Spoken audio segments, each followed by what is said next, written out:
जब श्री कृष्ण ने कहा कि द्वारका शीघ्र ही समुद्र में डूबने वाली है, आइए जानते हैं यह पौराणिक कथा।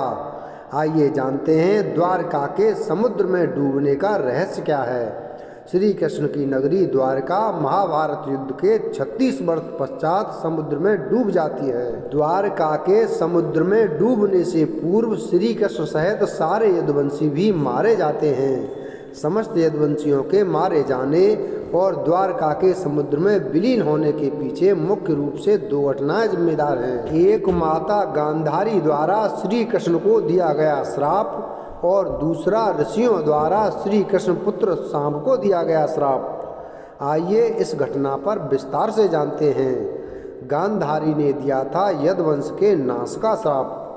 महाभारत युद्ध की समाप्ति के बाद जब युधिष्ठिर का राजतिलक हो रहा था, तब कौरवों की माता गांधारी ने महाभारत युद्ध के लिए श्री कृष्ण को दोषी ठहराते हुए श्राप दिया कि जिस प्रकार कौरवों के वंश का नाश हुआ है, ठीक उसी प्रकार यदुवंश का भी नाश होगा।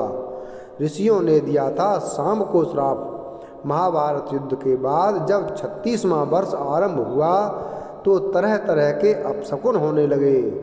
एक दिन महर्षि विश्वामित्र, कंडव, देवर्षि नारद आदि द्वारका गए। वहाँ यादव कुल के कुछ नवयुवकों ने उनके साथ परिहास मजाक करने का सोचा। वे श्री कृष्ण के पुत्र सांब को स्त्री वेश में ऋषियों के पास ले गए और कहा कि ये स्त्री गर्भवती है, इसके गर्भ से क्या उत्पन्न होगा। ऋषियों ने जब देखा कि ये युवक हमारा अपमान कर रहे हैं, तो क्रोधित होकर उन्होंने श्राप दिया कि श्री कृष्ण का यह पुत्र वृषणी और अंधकवंशी पुरुषों का नाश करने के लिए एक लोहे का मूसल उत्पन्न करेगा, जिसके द्वारा तुम जैसे क्रूर और क्रोधी लोग अपने समस्त कुल का संहार करोगे। उस मूसल के प्रभाव से केवल श्री कृष्ण व बलराम ही बच पाएंगे। श्री कृष्ण को जब यह बात पता चली तो उन्होंने कहा कि ये बात अवश्य सत्य होगी। मुनियों के श्राप के प्रभाव से दूसरे दिन ही सांब ने मूसल उत्पन्न किया। जब यह बात राजा उग्रसेन को पता चली तो उन्होंने उस मूसल को चुराकर समुद्र में डलवा दिया।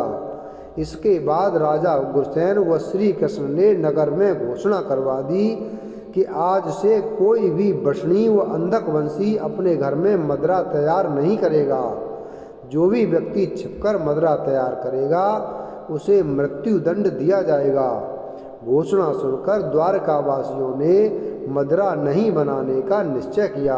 द्वारका में होने लगे थे भयंकर अपशकुन। इसके बाद द्वारका में भयंकर अपशकुन होने लगे। प्रतिदिन आंधी चलने लगी।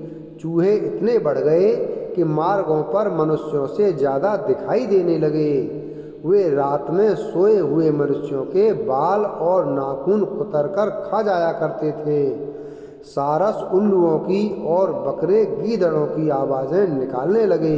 गायों के पेट से गधे, कुतियों से बिलाव और नेवलियों के गर्भ से चूहे पैदा होने लगे।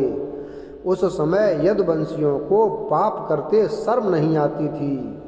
अंधकवंशियों के हाथों मारे गए थे प्रद्युम्न। जब श्री कृष्ण ने नगर में होते इन अपशकुनों को देखा तो उन्होंने सोचा कि कौरवों की माता गांधारी का श्राप सत्य होने का समय आ गया है। इन अपशकुनों को देखकर तथा पक्ष के 13वें दिन अमावस्या का संयोग जानकर श्री कृष्ण काल की अवस्था पर विचार करने लगे। उन्होंने देखा कि इस समय वैसा ही योग बन रहा है जैसा महाभारत के युद्ध के समय बना था। गांधारी के श्राप को सत्य करने के उद्देश्य से श्री कृष्ण ने यदुवंशियों को तीर्थ यात्रा करने की आज्ञा दी। श्री कृष्ण की आज्ञा से सभी राजवंशी समुद्र के तट पर प्रभास तीर्थ आकर निवास करने लगे। प्रभास तीर्थ में रहते हुए एक दिन जब अंधक व वृषणवंशी आपस में बात कर रहे थे, तभी सात्यकी ने आवेश में आकर कृतवर्मा का उपहास और अनादर कर दिया। कृतवर्मा ने भी कुछ ऐसे शब्द कहे कि सात्यकी को क्रोध आ गया और उसने कृतवर्मा का वध कर दिया। यह देख अंधकवंशियों ने सात्यकी को घेर लिया और हमला कर दिया। सात्यकी को अकेला देख श्री कृष्ण के पुत्र प्रद्युम्न उसे बचाने दौड़े। सात्यकी और प्रद्युम्न अकेले ही अंधक वंशियों से भिड़ गए, परंतु संख्या में अधिक होने के कारण वे अंधक वंशियों को पराजित नहीं कर पाए और अंत में उनके हाथों मारे गए। यदुवंशियों के नाश के बाद अर्जुन को बुलाया था श्री कृष्ण ने। अपने पुत्र और सात्यकी की मृत्यु से क्रोधित होकर श्री कृष्ण ने एक मुट्ठी ईर का घास उखाड़ ली। हाथ में आते ही वह घास वज्र के समान भयंकर लोहे का मूसल बन गई। उस मूसल से श्री कृष्ण सभी का वध करने लगे। जो कोई भी वह घास उखाड़ता वह भयंकर मूसल में बदल जाती। ऐसा ऋषियों के श्राप के कारण हुआ था।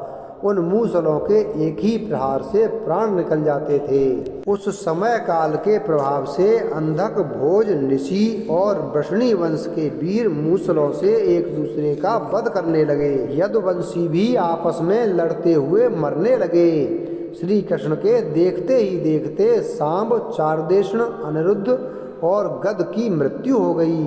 फिर तो श्री कृष्ण और भी क्रोधित हो गए और उन्होंने शेष बचे सभी वीरों का संहार कर डाला। अंत में केवल दारुक श्री कृष्ण के सारथी ही शेष बचे थे। श्री कृष्ण ने दारुक से कहा कि तुम तुरंत हस्तिनापुर जाओ और अर्जुन को पूरी घटना बताकर द्वारका ले आओ। दारुक ने ऐसा ही किया। इसके बाद श्री कृष्ण बलराम को उसी स्थान पर रहने का कहकर द्वारका लौट आए। बलराम जी के स्वधाम गमन के बाद ये किया श्री कृष्ण ने। द्वारका आकर श्री कृष्ण ने पूरी घटना अपने पिता वसुदेव को बता दी। यदुवंशियों के संहार की बात जानकर उन्हें भी बहुत दुख हुआ। श्री कृष्ण ने वसुदेव जी से कहा कि आप अर्जुन के आने तक स्त्रियों की रक्षा करें। इस समय बलराम जी वन में मेरी प्रतीक्षा कर रहे हैं। मैं उनसे मिलने जा रहा हूँ। जब श्री कृष्ण ने नगर में स्त्रियों का विलाप सुना तो उन्हें सांत्वना देते हुए कहा कि शीघ्र ही अर्जुन द्वारका आने वाले हैं, वे ही तुम्हारी रक्षा करेंगे। ये कहकर श्री कृष्ण बलराम से मिलने चल पड़े। वन में जाकर श्री कृष्ण ने देखा कि बलराम जी समाधि में लीन हैं। देखते ही देखते उनके मुख से सफ़ेद रंग का बहुत बड़ा सांप निकला और समुद्र की ओर चला गया। उस सांप के हजारों मस्तक थे। समुद्र ने स्वयं प्रकट होकर भगवान शेषनाग का स्वागत किया।